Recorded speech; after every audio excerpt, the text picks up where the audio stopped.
Alors, le but de cette présentation est de faire une synthèse des mécanismes et des instruments de régulation en gouvernance foncière qui ont un impact sur l'investissement en immobilier. Alors, on sait que les investisseurs institutionnels, comme les fonds de pension, les compagnies d'assurance, les organismes de placement collectif, les fonds souverains, constituent une partie importante des propriétaires d'immeubles dans le monde. Alors, ce sont des acteurs déterminants, possédant une personnalité juridique, détenant des droits, des responsabilités et des pouvoirs à la fois juridiques, politiques et économiques. Alors, plusieurs facteurs expliquent l'intérêt croissant pour l'investissement en immobilier, donc tels que les faibles taux d'intérêt, des émissions d'obligations dans les pays industrialisés, la nécessité d'investir à long terme pour pallier au déficit des caisses de retraite, etc. On en a parlé cet avant-midi. Les investisseurs institutionnels disposent de capitaux, cherchent activement à augmenter leur nombre d'actifs globaux, donc on parle de diversité géographique, et hybrides, donc différentes classes d'actifs immobiliers et ou d'infrastructures. Alors, considérant les risques de l'engouement pour l'acquisition de terres depuis la dernière décennie et le nombre croissant de développement immobilier dans les marchés d'Asie, d'Afrique, d'Amérique latine, du Moyen-Orient, il nous apparaît nécessaire de mieux connaître les règles de droit souple de la gouvernance foncière. Alors, la présentation est divisée en deux parties. Donc, les instruments et mécanismes de régulation de la gouvernance foncière et les risques liés à la gouvernance foncière dans l'investissement en immobilier. Alors, d'abord, deux définitions. Qu'est-ce que la gouvernance foncière? Elle est définie selon la Global Land Tool Network des Nations Unies comme étant le processus grâce auquel sont prises les décisions ayant trait à l'accès aux terres, à leur utilisation, à la manière dont ces décisions sont appliquées et la façon dont les intérêts fonciers conflictuels sont conciliés. Les éléments clés de cette définition englobent la prise de décision, la mise en œuvre de la résolution des conflits en mettant l'accent à la fois sur le processus et sur les résultats. Maintenant, qu'est-ce que la régulation? C'est une sorte d'appareillage propre à un secteur intégré qui entrelace règles générales, décisions particulières, sanctions, règlements de conflits. Alors, en ce qui a trait à la régulation observée en gouvernance foncière, les mécanismes dont on va discuter ont pour objectif d'assurer la stabilité d'un système. Alors, le terme régulation ne doit pas être confondu avec le terme regulation en anglais, alors qui, lui, veut plutôt dire réglementation. Donc, la réglementation, pour sa part, constitue un ensemble de mesures légales, de lois et autres textes juridiques concernant un domaine particulier. Elle est rédigée par les administrations compétentes ou les personnes mandatées. Alors, la régulation constitue donc plutôt l'émergence, l'entrelacement de règles volontaires dans un système qui tente de s'autogérer. Alors, en 2010, apparaît un premier outil d'encadrement de l'investissement foncier responsable. Alors, il s'agit de 7 principes qui ont été adoptés par la Banque mondiale, par l'Organisation des Nations unies pour l'alimentation et l'agriculture, la Conférence des Nations unies sur le commerce et le développement, la CNUSED et le Fonds international pour le développement agricole. Alors, les objectifs visent à ce que les droits fonciers existants soient reconnus et respectés. Les investissements ne mettent pas en danger la sécurité alimentaire. On veille à la transparence, à la bonne gouvernance et à la création d'un environnement propice. On veille à la consultation et la participation des populations concernées, la viabilité économique et la responsabilité des projets agricoles, la durabilité sociale. Donc, les investissements régèrent un impact social positif et distributif et n'augmentent pas la vulnérabilité. La durabilité environnementale, donc la quantification et minimisation des impacts environnementaux. En 2012, il y a un deuxième outil qui est élaboré, ce sont les directives volontaires pour une gouvernance responsable des régimes fonciers applicables aux terres, aux pêches et aux forêts dans le contexte de la sécurité alimentaire nationale. Alors, il s'agit d'un accord international de l'ONU pour l'alimentation et l'agriculture. Et depuis 4 ans, la mise en œuvre des directives a été encouragée par le G20, par Rio+20, par l'Assemblée générale des Nations unies, par l'Assemblée des parlementaires francophones, etc. Donc, les directives constituent une référence et exposent des principes et des normes internationalement reconnus en vue de l'instauration de pratiques responsables. Alors, ils proposent aux États un cadre qu'ils pourront utiliser pour élaborer leur propre stratégie politique, législation, programmes et activités. Alors, les objectifs visés par ces directives sont de garantir la sécurité alimentaire pour tous, d'améliorer la gouvernance foncière en fournissant des informations sur les pratiques acceptées au niveau international pour mettre en place des systèmes de droit relatifs à l'utilisation, à la gestion et au contrôle des terres, contribuer à l'amélioration et à l'élaboration des cadres politiques, juridiques et organisationnels qui régulent l'ensemble des droits fonciers, renforcer la transparence des systèmes fonciers et améliorer leur fonctionnement. Alors, ce, en tenant compte de toutes les formes de régime foncier, alors public, privé, communautaire, autochtone, statutaire, religieux, coutumier, informel, etc. Alors, rappelons qu'il n'existe pas de définition internationale de la notion de terre pour les régimes fonciers. Le sens de ce terme peut être défini dans le contexte national.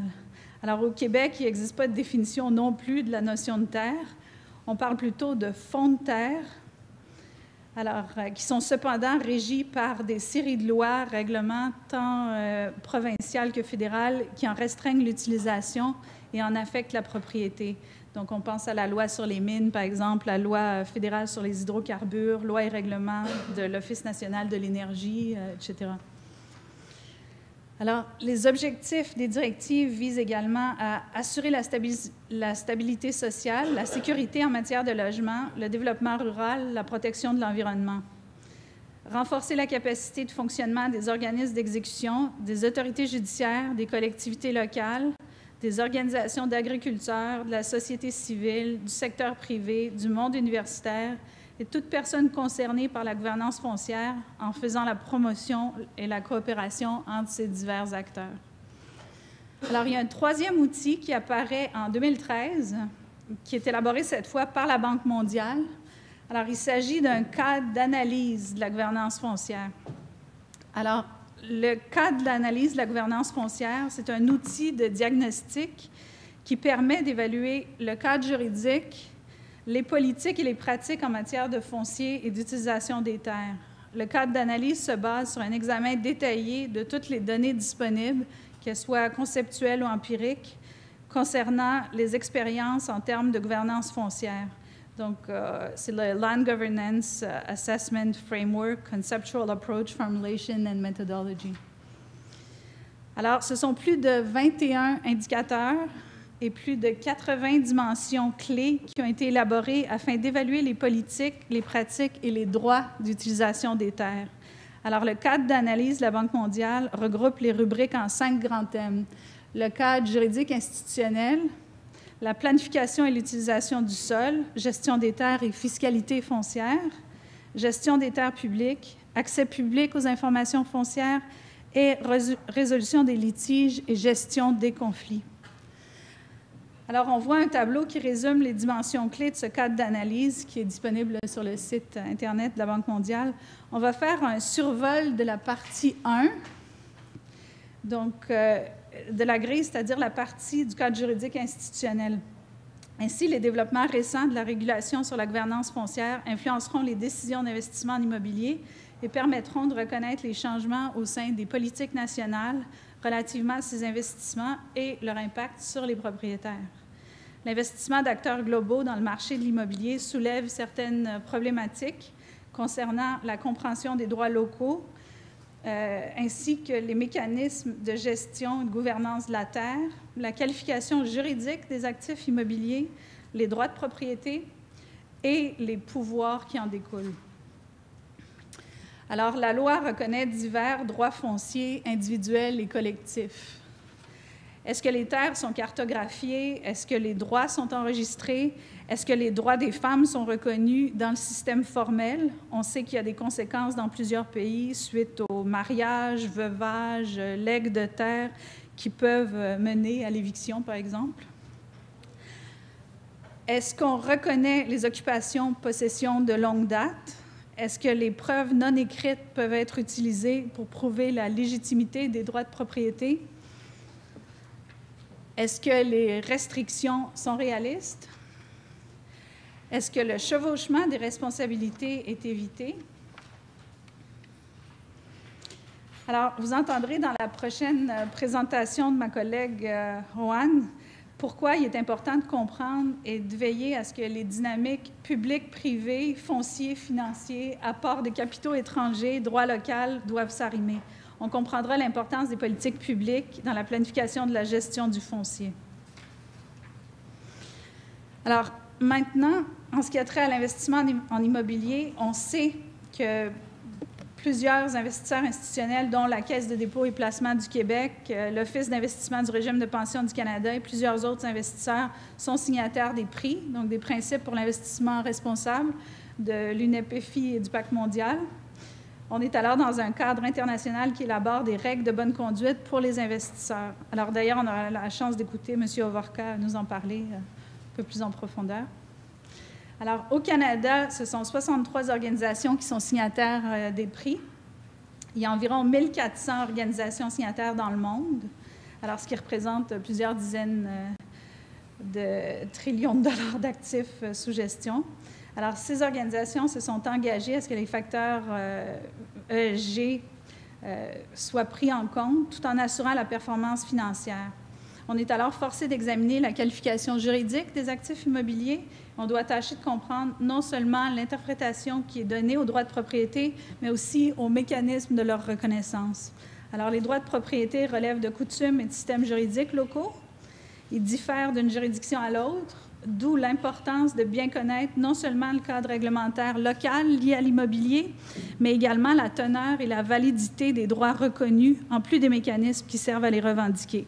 Donc, l'immobilier est une industrie qui, grâce au taux croissant d'urbanisation, crée des cycles de vie économique dynamiques en mettant en valeur les terres et contribue par le biais des transactions au marché financier et aux retombées de finances publiques dans divers pays. Alors, les investisseurs peuvent choisir en divers véhicules d'investissement. Donc, deux types de capital financier sont à distinguer, le capitalisme immobilier réel et le capitalisme immobilier financiarisé. Alors, on constate alors une fragmentation là, de la propriété. En ce qui a trait aux investisseurs indirects, les investisseurs détiennent alors des actions ou des titres liquides négociés sur des marchés publics. Alors, chaque catégorie d'actifs présente des risques, des possibilités et des droits qui leur sont propres. Alors, on voit ici une liste des signataires des principes d'investissement responsable. Au Canada, on a 63 organisations. Et puisque les origines des systèmes juridiques ont une influence considérable sur la possession, l'usage, l'occupation et l'appartenance des terres, on cherche à analyser comment les politiques internationales liées à la gouvernance foncière influencent les décisions d'investissement et quels changements sont observés au sein des politiques nationales relativement à ces investissements. Bref, on cherche à démontrer pourquoi une analyse de la gouvernance foncière doit faire partie intégrante du processus de vérification préalable en phase de préfaisabilité des investissements en immobilier et quel impact aurait cette analyse sur les investisseurs, mais aussi sur les populations locales. Alors, il y a des risques à la gouvernance foncière déficiente, mais bon, en conclusion, tant les autorités publiques que les investisseurs privés doivent travailler harmonieusement dans le but d'assurer une bonne gouvernance du foncier, ce qui conférerait un accès plus équitable aux terres, protégerait les populations contre une perte arbitraire de leurs droits fonciers, s'assurerait que personne n'est victime de discrimination dans le cadre des lois, conférerait davantage de transparence et de participation aux décisions, s'assurerait de l'égalité de traitement dans l'application des lois, s'assurerait que les différends sont résolus avant qu'ils ne dégénèrent en conflit, et simplifierait l'administration foncière en la rendant plus accessible et plus efficace pour tous. Merci.